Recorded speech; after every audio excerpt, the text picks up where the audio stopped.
Hello বন্ধুরা, কেমন আছো সবাই? আমার একটা নতুন ব্লগে সবাইকে স্বাগত।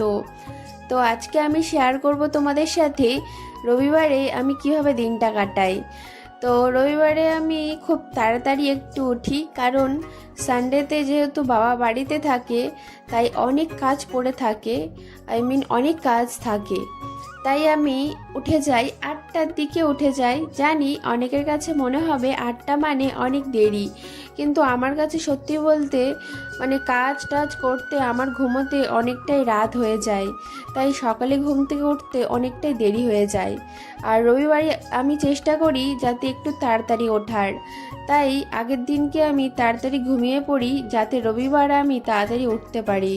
কিন্তু আজকে রবিবারটা যেমন কেটেছিল, আগের দিনকে প্রচুর কাজ ছিল, তাই আমি কাজ সারতে সারতে একটু দেরিতে ঘুমিয়েছি। তাই সকালবেলা একটু দেরিতেই ঘুম থেকে উঠেছি প্রায় 9টার দিকে। উঠেই বাবা বাজার নিয়ে এসছে আর মিছরি এনেছে। যেহেতু এই মিছরিটা আমরা জল করে খাই সকালে, আর শেষ হয়ে গেল মিছরিটা, সেই জন্য বাবা এনেছিল মিছরিটা, তাই কোটোতে ঢেলে রেখেছিলাম।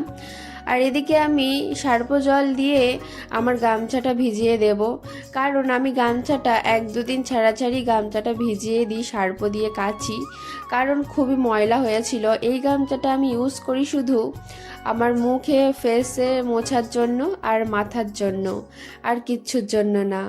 আর বাদবাকি অন্য গামছা আছে, আর এই গামছাটা এতটা ময়লা হয়েছে তাই আমি 1-2 দিন ছাড়াছাড়ি গামছাটা আমি ভিজিয়ে দিই, ভালোভাবে কেচে নিই।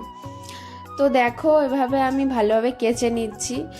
কি বলবো, এতটা ময়লা হয়েছিল বলার কথা নয়, প্রচুর ময়লা হয়েছিল।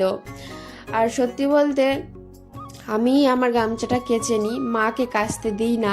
মা সব কিছুই কাচে, কিন্তু আমি বলি আমার জামা প্যান্টগুলো আমিই কেচে নেব। তাও মা মাঝে সাঝে আমার জামা প্যান্ট কেচে দেয়, প্রায় কেচে দেয়। তাও আমি চেষ্টা করি যে আমার জিনিসগুলো যাতে আমি নিজে কেচে নেওয়ার চেষ্টা করি। আর গামছাটা তো মাকে একদমই কাচতে দিই না, কারণ গামছাটা আমার ফেসে ইউজ করি, সেই জন্য আমি নিজেই কাচি ভালোভাবে। আর এদিকে আমি স্নান করে নিচ্ছিলাম, আজকে যেহেতু শ্যাম্পু করব, অনেক দিন 3-4 দিন শ্যাম্পু করা হয়নি, তাই শ্যাম্পু করে নিলাম।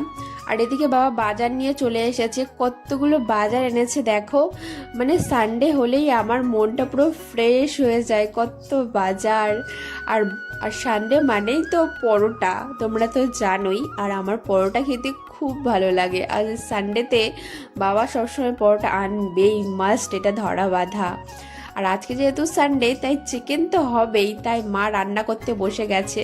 আর দেখো খেতেও আমি বসে গেছি, আজকে লাল লাল চিকেন দিয়ে জমিয়ে খেয়ে নিলাম। আমার এই সানডে ব্লগটা ভালো লাগলে চ্যানেলটি সাবস্ক্রাইব করে আমার পাশে থেকো।